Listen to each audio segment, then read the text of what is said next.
शुभुची केन्देरार स्वर बाजुछि लोकवाद्य खंजणी पुणी माणबसा झोटीचिता सह चलीछि लक्ष्मी पुराण पाठ।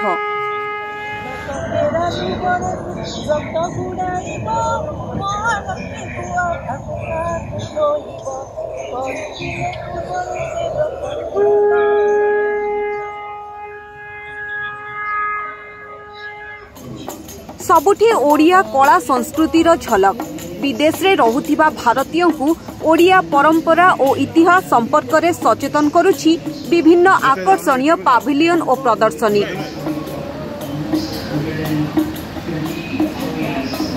रत्न सिंहासन रे तीन दियंक पूजार्चना ठारू आरंभ करी रथ यात्रा डोल यात्रा आ प्रदर्शित होईछि मार्गशीर माणबसा गुरुवार झोटी चिता ओडियाणिक लक्ष्मी पुराण पाठ। देखिबाकू मिलिछि हस्ततंत हस्तशिल्प चित्रकला एवं काठ और पत्थर तियारी सूक्ष्म कारुकार्य आदिवासी परंपरा साधव पुओंक नौवाणिज्य सह पाइक विद्रोह और स्वाधीनता संग्राम रे ओडिशार योगदान कथा भी प्रदर्शित होईछि पाविलियन कांथरे।